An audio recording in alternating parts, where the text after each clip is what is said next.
Zoo Mama, how's it going, everybody? I'm here today to give you the scoop on every single new card coming to Marvel Snap. For this next month, we have the Avengers versus X-Men season. We've got 5 new cards, including the season pass card Hope Summers. So I'm going to run through all of them, tell you the card's abilities, my initial thoughts on what decks or homes they might find, and how good I think the card is going to be, and if I think it's worth trying to start saving up some resources for them, saving up those spotlight keys or collector's tokens, or if I think you're probably good to just skip them because they don't seem very appealing. Now, all of these cards have been data mined, and so their abilities or their stats could change a bit. My guess is the abilities stay exactly the same, but their stats might see some small tweaks. Okay, maybe they get some small power changes between now and when they are released. Okay, but they're currently data mined, and we've got some exciting cards. Okay, some really crazy wild effects, and some that just kind of make me go, huh? Like, what is the point of this? So we'll get into that. Let's go ahead and get started with Hope Summers. So Hope Summers is the season pass card for this March season, which does start on March 5th. She is a 3-cost, 3-powered card with the ability that after you play a card here, you get +1 energy next turn. Now, this is very interesting. First of all, I think it's a pretty strong effect, so it is nice that people buying the season pass do get a nice strong card. Will it be too strong though, is really the question. Now, she kind of reminds me a bit of Jean Grey. You got to play on her lane. She's a 3/3, but she gives you +1 energy, and that can trigger multiple times. Okay, you could play Hope Summers on turn 3. On turn 4, if you wanted to, you could play 3 cards on her lane and get +3 extra energy on the following turn. So I think you could actually play Hope Summers as normal. Maybe you play her on turn 3 with the Wasp, who's 0 cost. That means turn 4, you now have 5 energy.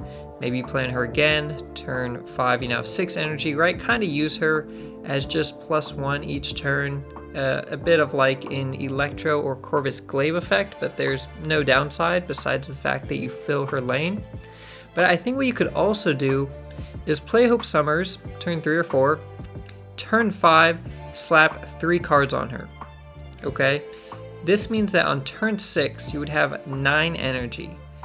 And there's some pretty crazy combos you can do with 9 energy. If you had magic in the game, making a turn 7 and you slapped 3 cards on Hope on turn 6, you could have 10 energy on turn 7. That could be pretty crazy, okay? Now, ironically, this first week, we do have another new card, Pixie, who will be in Spotlight Caches alongside Spider-Ham and Mobius. And Mobius doesn't really counter Hope Summers. He just prevents cards from getting discounted, but he does not hurt the energy discount. So it's like, is there a good counter? I'm not sure you can counter her. I mean, unless you just like move her to a different location. She's not on reveal, she's not ongoing. You really have no way to stop your opponent from playing cards there unless you like clog their lane. Okay, so Hope Summers is pretty strong in that she can't really be countered, or at least not easily. And again, just play her on turn 5 with a bunch of stuff, and not even Mobius can stop you from playing a bunch of crap the next turn.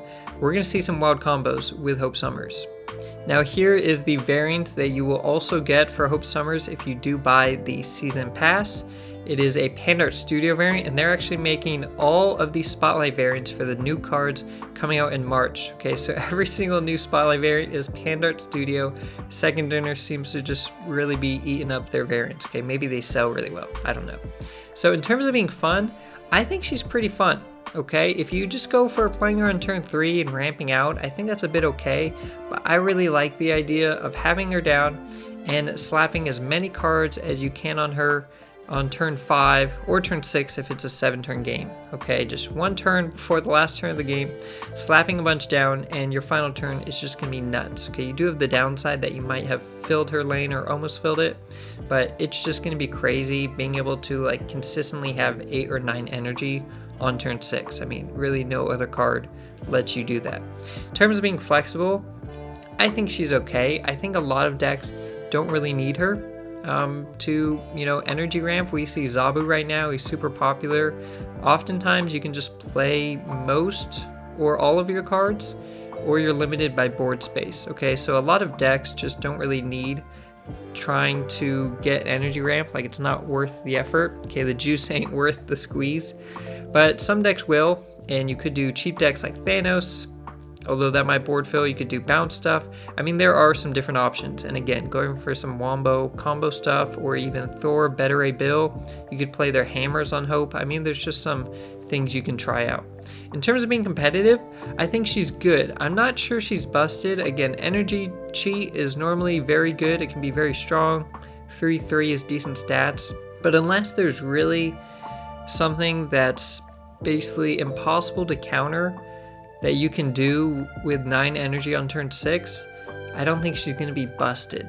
Okay, if there is some combo that emerges that I'm not thinking of, then maybe she's just busted if she allows for this 8 or 9 energy turn combo, but we see crazy stuff happen with Sarah and Zabu already. So let me know what combo you might want to try with that if I am missing something, but I think she's going to be competitive. I don't know if it's going to be overpowered. I think she might be actually at a pretty good and healthy level for a season pass card. All right, next up we have Pixie, who is absolutely bonkers. Okay, this card is the talk of the town for the March season. She is a 2-cost, 1-powered card with the on reveal ability to shuffle the cost of all cards in your deck that started there. Now, before we go more into this wild, insane ability, she is going to be Series 5. I believe all new cards coming out in March will be just like they were in February, and the data mine for March is showing the same thing. They'll all be 6,000 tokens, but she's going to be in spotlights the very first week of the season, starting March 5th, alongside Spider-Ham and Mobius and the Pixie variant. Again, Pandart Studio. Spider-Ham variant is pretty cool, and the Mobius is his Rian Gonzalez chibi. So that one's not bad, but the Spider-Ham one I really like. Now for Pixie, this is just nuts, okay? She is just RNG galore. I mean, it's kind of like Lockjaw almost. Lockjaw, you play a cheap card in, you hope to get an expensive card out. Pixie, you play on turn 2, and you hope that on turn 3, you draw like a 1-cost Doctor Doom, okay? I mean, that's basically how it works. You could play her in a deck with Jane Foster, and have some 0-cost cards like Wasp or Yellow Jacket, hope that you don't draw them. Play Pixie, play Jane Foster, and then draw like 0-cost 6-powered cards, or 6-cost cards that are now 0, okay? It's possible that cards just shuffle and mix with themselves, and by that I mean, let's say you have a deck that's like all 1-cost cards and 6-cost cards, and Pixie, like that's it. It's possible that your 6-cost cards change their costs with other 6-cost cards, and the ones with ones. Okay, so it's possible that things don't actually really shuffle that well, because I believe it just shuffles with cards in your deck. It doesn't say randomize. We don't have perfect clarification, but the understanding is cards in your deck are going to have their cost switched with the cost of other cards in your deck. Now, if it is just shuffle randomly, and you could have all 6-cost cards, and some are going to be like 1 or 2 costs after effect, that'd be nuts. Absolutely broken. I don't think that's how the ability works. And you're also going to need to draw the cards. Okay, so again, you might play Pixie on turn 2, and turn 3, you draw a 1-cost Doctor Doom. That's also possible that you play Pixie on turn 2, and turn 3, you just draw a 6-cost Doctor Doom. But if you do draw that 1-cost Doctor Doom, you play him on 3, you snap, and your opponent retreats. I mean, you just won the game. It's going to be nuts, okay? So let's go into my ratings before I just ramble about how crazy and RNG dependent her ability is. So here's a close-up of her Pandart Studio art. That is her Spotlight variant. It's very nice. In terms of being fun, I think she's absurdly fun, okay? It's going to be bonkers. It's kind of like Mr. Negative on crack. I mean, you just don't know what's going to happen, okay? It's just wild. In terms of being flexible, I don't think it's there. Most decks do not want this. It's not consistent. You really are going to have to build specific. Again, I think you might just have a deck full of like 1-cost cards and 6-cost cards and hope to draw Pixie on 2. I'm not sure there's just decks that she's kind of like an option or a tech card. Decks that if you play her, great. If you don't play her, it's fine. I'm not sure she's like that. I mean, she changes everything, right? She just goes nuts because she does make your cards that were maybe 1-cost cards, if they cost 6 now, those cards suck, okay? If she's benefiting some cards, she's hurting your other cards that are now more expensive. So not flexible, I don't think. In terms of being competitive, I got no idea. I mean, I really have no idea. Loki, before he came out, people thought he was going to be bad, myself included. I didn't think it was going to be very good, but he turned out to be really strong because you could get strong cards at a good discount. Pixie, some games that's going to happen. Some games she's not going to help you. She's going to hurt you. She's going to ruin all your draws. You're going to be drawing 1-cost cards that cost 6. Now, you will play her with Mobius. That's something important to mention, that if you do play Mobius, your 1-cost cards would go back to 1, even if they traded their costs with, say, a Doctor Doom, okay? Because Mobius says your cost can't be increased. So if you had an Iceman, trade his cost with Doctor Doom, Iceman now costs 6, which is terrible. Doctor Doom costs 1, but you play Mobius on turn 3, 1 turn after Pixie, and you drew that Iceman, the Iceman would cost 1 again, okay? So, you know, that is helpful. That's good to know for Pixie. You're going to be playing Pixie with Mobius, but again, it's just random. You don't know how the cards are going to shuffle. You don't know which ones you're going to draw first. It's going to be crazy. I'm not sure there's a way to make her consistent. If she is really strong, I think it's unhealthy for the game because of how RNG heavy it is, but it's just going to be absurd, nuts, and I'm going to be here to watch all this madness go down. So let's get into the next card. So we have Mockingbird, who is a 5-cost, 9-powered card with the ability that she costs 1 less for each card you have in play that didn't start in your deck. Okay, now funny note on Pixie was that she only looked at cards that started in your deck, because when you play Thanos, he adds a bunch of 1-cost Infinity Stones to your deck after the game begins. So Pixie doesn't work with Thanos. Mockingbird specifically does. Okay, she's gonna work with like Loki decks, or you know, stuff you play like with the Collector and Devil Dino. Just generate random cards and play them. But most notably, anytime you play an Infinity Stone, you're gonna discount her. Okay, they do not start in your deck. Thanos shuffles them in after the game begins. So if you play Thanos deck, you play 3 Infinity Stones, Mockingbird's a 2/9. If you got 4 down, she's a 1/9. And she doesn't have any minimum cost requirement. So if you played 5 Infinity Stones, Mockingbird is 0 cost, 9 power. I mean, that synergy is so obvious. I'm not sure if Mockingbird as a character synergizes with Thanos in any way, but that's going to be her home, and that's pretty crazy. Now, she's going to be in spotlights with Miss Marvel and Man-Thing. I'm not sure she synergizes with either one of them, but they are okay cards to own. You know, Man-Thing's pretty subpar, he's pretty weak, but Miss Marvel is still really strong, so it's an okay spotlight cash. So here's a close-up of Mockingbird's Panda Art Studio Spotlight Cash variant. They're having, you know, a lot, they're all kind of having their hands come out of the art a bit, is the recurring theme here. This one, she's got like a baton. In terms of being fun, I think she's boring, okay? I do not enjoy cards that are just power. They're just raw stats. That doesn't mean I dislike them, but they don't really bring me joy, okay? They're not crazy. You can't really do wild combos with them necessarily. She's just a stat stick, okay? And she's even got this big baton here, this big stat stick. That's all she is, but she does dodge Shang-Chi. I mean, the perfect power for that. She's 1 under 10. So pretty good there. In terms of being flexible, no. You play her in Thanos, you maybe play her in some kind of, you know, Collector, Devil Dino thing like I mentioned. Other than that, you don't play her. You need cards that didn't start in your deck, so your deck needs to be very specific for her to get any kind of discount. In terms of being competitive, I think she's good. Again, if you're playing Thanos, you would love a 0/9. Even if she costs like 1 or 2, that's still pretty good. Thanos decks often on turn 6 don't play Thanos. Sometimes they don't even play, you know, something really big like Blob or Goliath. If you're playing a Lockjaw Thanos, you play stuff on Lockjaw. So you want like smaller things so you can fit in Mockingbird somewhere else. So I think she's going to be competitive. I think she's going to be solid. She's just kind of boring and niche. She's kind of a bit like another Call Obsidian. Okay, she's going to be cheaper than him. She has 1 less power. But she's going to fit into, you know, some decks. and she's just a big stat stick. We are really seeing a lot of these type of cards.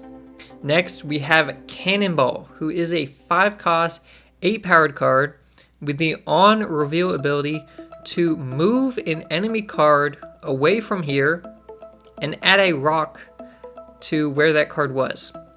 Okay, now if Cannonball goes to move a card and the card can't move, meaning the other 2 locations are full or locked down, he's going to destroy that card and add a rock there. Okay, so no matter what, whenever you play Cannonball, he's going to be adding a rock. Okay, he's either going to move a card to add a rock, or he's going to destroy that card if it can't move to add a rock. Okay, now, before I go into questioning this ability, because I think it's really odd and weird, he is coming to the spotlights starting March 19th. He's also going to be 6,000 tokens, like all the other cards. He's coming out with Kitty Pryde and Ghost Spider. I believe these are both now Series 4 cards. So it's a pretty weak Spotlight Cash. Kitty Pryde, she's kind of okay. You know, see some playing Shuri now again, but she's kind of okay. And Ghost Spider, same thing. You don't need these cards in your collection, okay? If you don't have them, you're not missing too much. And I think Cannonball is going to fit that same mold, okay? Before I go into my star ratings, I just want to say this is a weird ability. It's kind of like Stegron with more text, okay? Stegron, 4/6, you play, it will hit one of your opponent's cards away. I'll just move it. Cannonball does the same thing, okay? He'll hit one of their cards away and give them a rock on that side of the board. Now, in the very slim chance that the other 2 locations are full, he does destroy a card, but I only see that happening if you're playing a deck with a bunch of cheap cards like Bounce or, you know, some kind of Sarah Miracle deck, in which case he might just like destroy some like 1 or maybe 2-cost card. Okay, he's not targeting anything. I don't think he's going to destroy things most of the time. Most of the time, he's just going to be moving something like Stegron and giving them a rock. And I'm not sure that giving them a rock does much. I mean, so what? They got a rock. There's not really like cards you can use to take advantage of that. I mean, the Punisher isn't really good, and there's not many other cards that, you know, that helps out, that your opponent just has 1 extra rock. And he costs 5. I mean, that's a lot. So here we have the close-up of his Spotlight Cash variant. I really like this variant actually, even though I don't like Cannonball as a card because his ability is pointless. I don't know. Fun, you know, I think he's okay. Cards that move things are fun. So even though I think his ability is weird and wacky, he is doing stuff. It's not like our last card, Mockingbird, who doesn't do anything, she's just power. Cannonball is going to do stuff, and sometimes he's going to do different things. He's going to move a card. You don't know which one he's going to move if your opponent has multiple cards there, and on the rare occasion, he will destroy it and give them a rock. In terms of being flexible, he's okay. If you're trying to take advantage of it, which I'm not entirely sure how you do, you know, you will try and build around him, but otherwise, I mean, he is a 5/8. You know, Legion came out as a 5/8 and fit into every deck. Cannonball is no Legion, but he has decent stats, okay? So if you think his ability is good or if it proves to be decent, you could just put him in some decks. He doesn't require a specific synergy, so flexibility is okay. In terms of being competitive, I don't think so. I think he's bad. I think it's weird. He's a more expensive Stegron, and nobody plays Stegron. Okay, if Stegron was a good card, this would be a different story, but Stegron is not a good card. And if you made Stegron a 5/8, that doesn't make Stegron better. Cannonball is a 5/8 Stegron. Yes, he gets a little fancy and has a rock. Sometimes he destroys some random card there, or probably just like a 1-cost card he's destroying and adds a rock. But most of the time, he's just Stegron, add a rock, and he's more expensive. It's weird. I think they're trying to be creative with it, but again, it's too expensive for anything. It's not going to work for Clog because on turn 5, you're just adding 1 rock. Like, that's not clogging anything. Clog decks have a Nihilist to play on turn 5. It just doesn't make sense. I'm not sure what deck he fits into. For me, he's just going to be Gathering Dust in my collection is what I predict. And the last new card of the season is going to be War Machine. War Machine is a 4-cost, 6-powered card with the on-reveal ability that until the end of next turn, nothing can stop you from playing cards anywhere. So he's essentially giving your other cards Jeff's ability. Okay, they don't get to move once, but they can be played anywhere. Okay, it's just like Jeff, but he's granting it to other cards that you play on the next turn. Now, he's going to be in Spotlights alongside Silver Samurai and Silk. He might work kind of okay in a Silk deck. She does jump around the board to locations that you couldn't play on potentially. Silver Samurai doesn't really synergize, but we do have some cool variants here. I mean, the Silver Samurai one I think is awesome. The Silk one is very nice, and the War Machine one, we're gonna see a zoom in next slide, but that one's also pretty good. Okay, his base art's nice too though. I mean, all the rockets coming out, I'm loving his base art and his Spotlight variant. Now, this is pretty cool. It's not specific, you know, it's pretty flexible, I think. Jeff fits into every deck. War Machine is a bit more expensive, but again, he's granting this ability to other cards, so you could end up playing like a 5 or 6 cost card on Sanctum Sanctorum. I mean, there are some games where that ability is just gonna win you the game. Okay, you know, just like Jeff, there's some games where Jeff can like solo win a lane. War Machine's gonna grant that ability to your other cards. I think it's very interesting ability to have, and I'm excited to see what people come up with and how he fits into the meta. So to give my final ratings for him, while we look at this very, very cool variants coming out with the hand, just shooting these blasters. I mean, I'm loving this. In terms of being fun, I think it's pretty fun, okay? I don't think he's necessarily amazing, but I think Jeff's a pretty fun card. He just feels good. There's some locations that you just go like, sweet, I'm gonna get so much value out of War Machine here. And, you know, we're gonna have to see what combos people come up with. I think he's got good potential. Flexibility is there. Listen, he's a 4/6. Iron Lad is 4/6. Iron Lad is like the most universal 4-cost card. You can put him into almost any deck. And War Machine has Jeff's ability in a sense. Okay, he's got a weird spin-off of it. But he basically has the stats of Iron Lad and a spin-off of Jeff's ability. Jeff and Iron Lad are like the universal cards for cost 2 and 4. So I think War Machine fits that mold. You can put him in any deck pretty much. And he obviously will get the Zabu discount. So he might be a 3/6 that's letting you play your cards wherever. Now, that's just his flexibility. There is the potential to specifically build around him, because you could play a deck that has like Storm or Professor X. And so if you do get Professor X out early, maybe you had Ravana, then you play War Machine, say on turn 5. Turn 6, you could play in your Professor X lane. Okay, that's a bit wonky because Professor X costs 5 normally. Same thing with Storm though, you can add cards there. So there are going to be some kind of really, you know, cheeky and tricky combos that you can do with War Machine if you build around him specifically. But I don't think you need to build around him specifically. He could just be kind of like a tech card that helps you out with some locations and just, you know, lets you play wherever.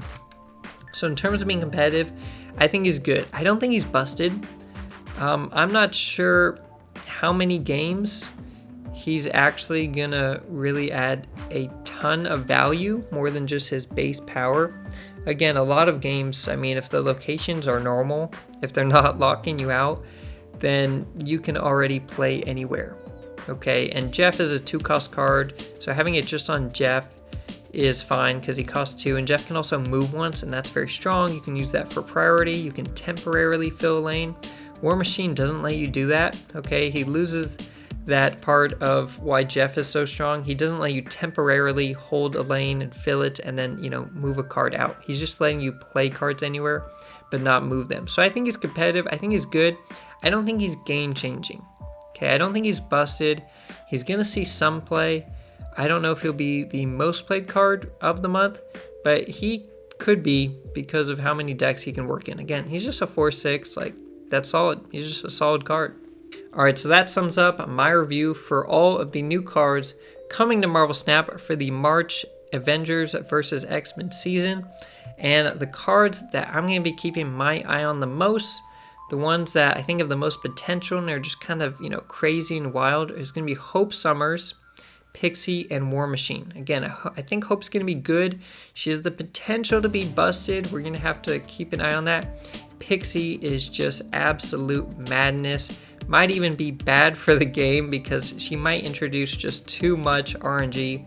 And I think War Machine might be like a new universal 4-cost card. Okay, we're going to see how he performs.